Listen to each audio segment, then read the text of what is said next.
tuache nchi yetu. Wameifilisi. Wewe unataka kimbia mbele risasi na acha uboya ya mpumbavu nini? The morning of October 29th, 2025 began not with celebration but silence. Streets that once buzzed with anticipation now echoed with the distant sound of boots and the rumble of armored vehicles.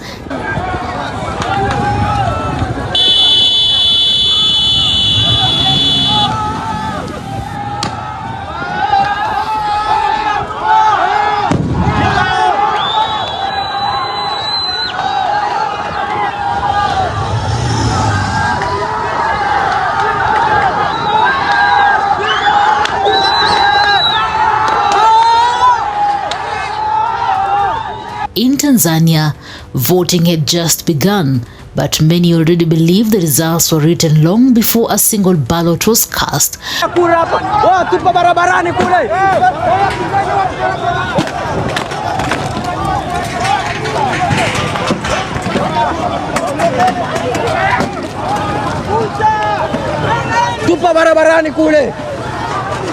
President Samia Suluhu Hassan, once hailed as a reformist, now stands accused of orchestrating one of the most repressive elections in Tanzania's modern history.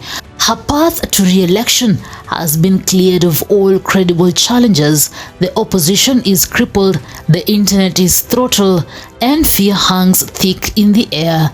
In Salaam, turnout was visibly low, long lines of past elections replaced by scattered faces, voting under the watchful eyes of armed officers. The mood, resignation. In Arusha, it was different, defiance. Youth-led groups took to the streets chanting Samia must go, but within minutes, police moved in. Tear gas filled the air, shots were fired, videos surfaced online, raw, unfiltered, and quickly taken down.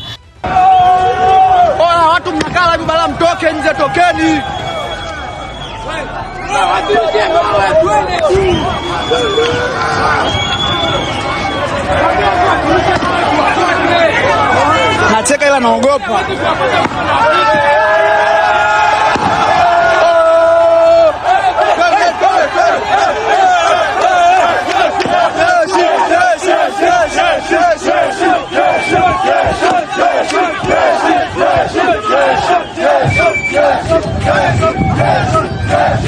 This is not just an election, it is a test of Tanzania's soul. Let's rewind. The repression did not start today, it has been building for months. Tundu Lissu, the outspoken opposition leader, has been behind bars since April, charged with treason, a convenient move that silenced the most dangerous voice to CCM's dominance.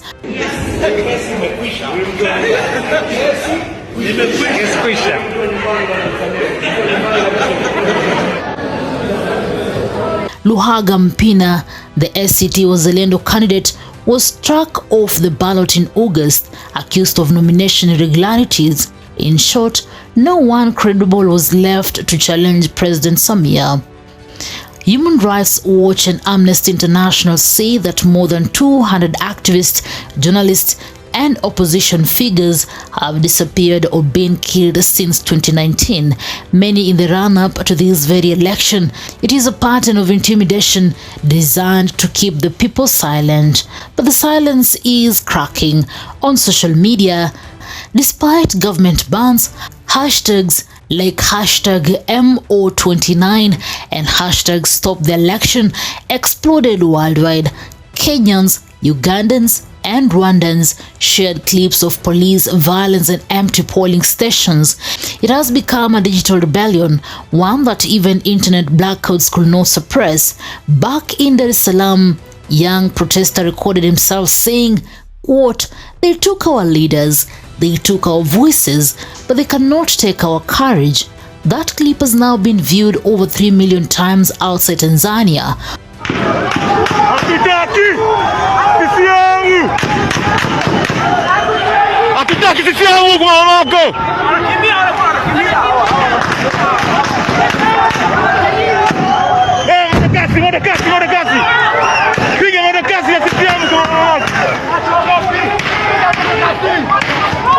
Meanwhile, the government insists all is well. Deputy Police Commissioner David Misime warned that protest will not be tolerated. Tanks patrol city streets. Radio stations repeat the same line: Tanzania is peaceful, the people are voting. But the truth tells a different story. Bendera hapa wakuu. Bendera hapa wakuu. Haya. Nyanyua bendera ise. Mwambie na jirani yako wasenge tunawatoa leo CCM. Change time. Hey! I say. Ha! Observers from SADC and the EAC report limited access to polling stations. The UN has condemned what it calls a climate of fear. Even Kenya's Human Rights Commission has labeled the vote a mockery of democracy. President Samia, in her final campaign rally, told supporters, quote, "will not allow foreign interference." Yet, the real interference, according to critics, came from within. The question now is not whether Samia will win, it is what happens after she does. If the results show another landslide for CCM, amid empty polling stations and widespread arrest, the crisis will only deepen. Swala la kususia uchaguzi sio jambo la busara. Inahitajika kwamba kila chama ambacho kinahitaji, ambacho kimepita katika kushiriki, kilitakiwa kushiriki, lakini sio kususia uchaguzi. Harakani rais yoyote atuangalie kwa wingi sana sisi vijana. Unajua vijana sisi ndio nguzo ya taifa na ndio tegemeo la taifa. Kwa hiyo kwa maono yangu mimi tuangalie sana vijana. Vijana tupewe kipaumbele sana. Hata zikitokea fursa za kazi, biashara, kama kuna mikopo kwa vijana wenzangu, jitokeze kwa wingi. Tegemeo yangu kwa siku ya Jumatano uchaguzi mkuu ni kwamba Chama cha Mapinduzi kitashinda kwa 100%. Maana wananchi wengi wa Tanzania wengi wanakipenda hiki chama na kina ubora na maendeleo yanaonekana. Uchaguzi mkuu inatakiwa ushiriki chama tawala na vyama pinzani. Chama kimoja kikigoma kushiriki katika uchaguzi si tatizo, maana vyama pinzani vipo vingi tu mbona, na vimekubali kushiriki na vyote vinashiriki kwa ukamilifu kabisa, na chama chetu cha Mapinduzi tunahakika nacho kitashiriki hasa kisawa sawa. A generation of Tanzanian youth better connected, better informed and more defiant may not accept business as usual, and that is the real story here. Tanzania's election is not just about one leader or one party. It is about whether an entire nation will accept fear as the new normal, whether East Africa's second largest economy becomes a fortress of control or a beacon of change.